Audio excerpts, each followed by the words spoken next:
Umasipala uMbaxa iNelson Mandela Bay uphehlelele iphulo lokulayita izibane ezitalatweni. Eli lilinge lokuzama ukulwa ulwaphulo-mthetho oluthi lwenzeke ngenxa yokungasebenzi kwezibane ezitalatweni. Eli phulo liqale ukuphunyezwa enjoli Gqeberha. Namhlanje sizolayita izibane zeKwaZakhele Zwide.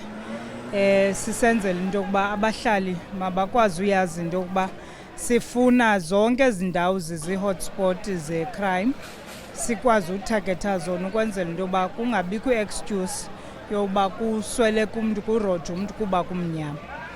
Sifuna ukuba ke abahlali sizowucenga as well nabahlali, yile nto sibabizile sathetha nabo ukuba emva uba silayitile apha sishiya bona. Ngabo ekufuneke bejongile ukuba akukho mntu dungcolayo kwezi zibane sizifakileyo. Umyalezo wethu singumasipala uthi siyaqalisa ukususela ngomso silanda yonke into kamasipala esemizini. Abantu abathatha izinto zethu sizayilanda emizini, sizayilanda kwezi scrap yards, ngoba senzela into yoba abantu mabayazi ukuba ngoku asidlali, sifuna into yokuba umntu makayeke ukuthatha into engeyo yakhe. Ekamasipala mayihlale isetyenziswa luluntu lonke, eyomhlala ayibhateleyo makahlala enjoye into ayibhatalele ngemali yakhe. Lo masipala uthi uzama kangangoko ukuzisa inkonzo eluntwini nokuqinisekisa ukuba eli phulo liqhutywa ngempumelelo. Kweli phulo kuye kwaqeshwa oonokontraka abali-10. Kwaye lo masipala ukwabongoza uluntu ukuba luzikhusele iziseko zikamasipala neziluncedo ekuhlaleni. Kudala abahlala bekhalaza besithi apha eNelson Mandela kumnyama.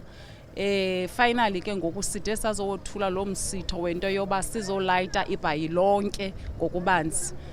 Lo msitho ke siwothula apha elokishini apha KwaZakhele, zonke ii-areas zethu zalapha emetro zizawubandakanyeka. Iikhontraktha ezithe zachongwa ngumasipalathi ziikhontraktha ezili-10.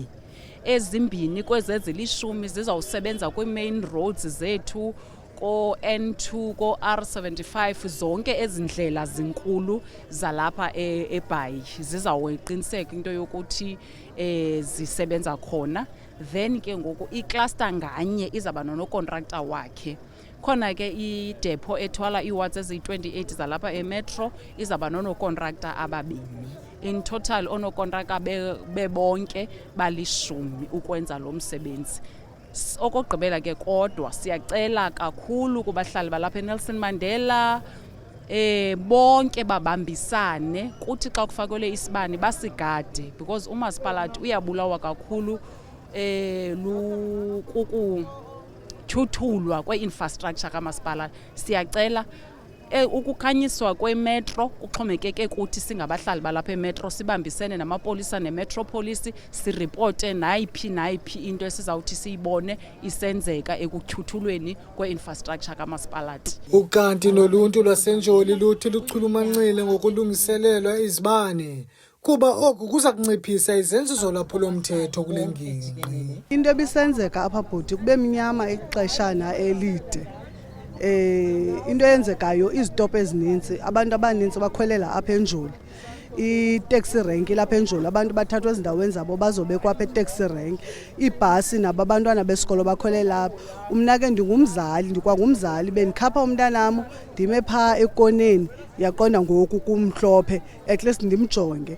But ngoku ngexesha ngoku ilantuka izibane zikhona, siyavuya kakhulu singabahlali balapha enjoli, because into eyenzekayo abantu beberojwa.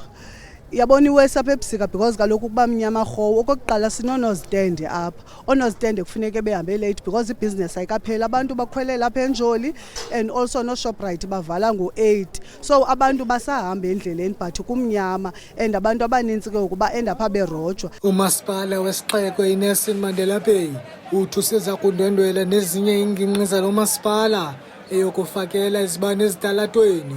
Xa kukho ezimoshakeleyo izibane zilungise. Kwiindaba zeMpuma Kapa TV, ndinguSandile Njulu.